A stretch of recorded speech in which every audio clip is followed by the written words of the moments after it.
बिस्मिल्लाहिर्रहमानिर्रहीम। अस्सलाम वालेकुम व्यूअर्स, मैं हूं शेफ़ सारा। आज मैं आपके लिए बिहारी चिकन कोरमा बना रही हूं जो कि झटपट बन जाएगा। इसके लिए चिकन ले लिया है मैंने हाफ़ के जी।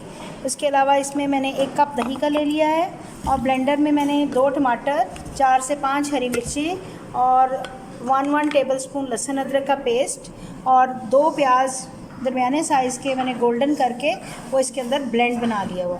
तो इस ब्लेंड को हम चिकन में शामिल कर देंगे। ये अच्छे तरीके से निकाल के इसमें इसको लगा देंगे। ये भी इसमें शामिल कर देंगे।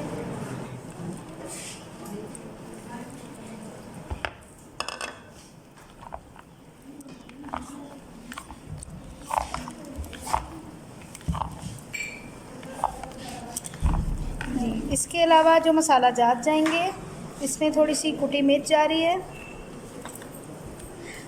ब्लेंड के अंदर मैंने हरी मिर्चें भी 5-6 डाली थी, वो मुझे कहना भूल गया।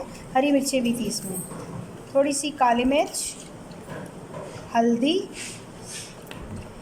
पिसा और कुटा धनिया और ज़ीरा, ये दोनों चीज़ें इनको ड्राई रोस्ट करने के बाद मैंने इनको पीस लिया है। थोड़ी सी सूखी मेथी, साबुत गरम मसाला और नमक। जी, इन चीज़ों को मिक्स करके तो इनको अब बनाना स्टार्ट करते हैं। 15 मिनट के लिए मैं इसको रेस्ट दूंगी, उसके बाद इसको बनाना स्टार्ट करती हूँ। जी, 1 प्याज मैंने ले लिया, इसको फाइन चॉप कर लिया है और 1 कप ऑयल में मैं इसको थोड़ा सा फ्राई करूँगी हल्का सा। जब इसका कलर चेंज होगा तो मैं बाकी का ये सारा चिकन जो मैरिनेट करके रखा है तो इसमें मैं डालूँगी। जी, प्याज हमारा लाइट गोल्डन हो चुका हुआ है।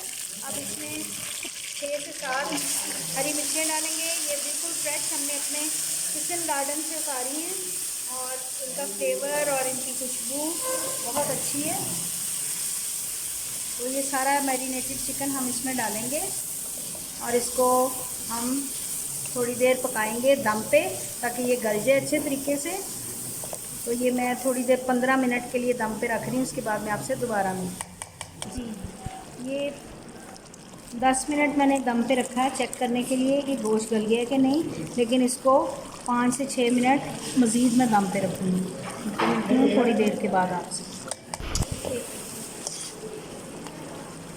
हमारा गल चुका हुआ है और इसको हमने अच्छे तरीके से भून भी लिया है। अब इसमें हम थोड़ा सा लेमन जूस डालेंगे, 2 से 3 टेबल स्पून। ये भी फ्रेश लेमन है हमारे। अब इसमें थोड़ी सी हम अदरक डालेंगे गार्निशिंग के लिए और हरी मिर्च डालेंगे और धनिया अगर आपके पास हो तो वो भी डाल देंगे। तो ये हमारी मज़ेदार सी बिहारी चिकन कोरमा हमारा रेडी हो चुका है। उम्मीद है कि ये रेसिपी आपको बहुत अच्छी लगेगी। आप इसको लाजमी ट्राई करेंगे। मिलते हैं अगली रेसिपी के साथ। अल्लाह हाफ़िज़।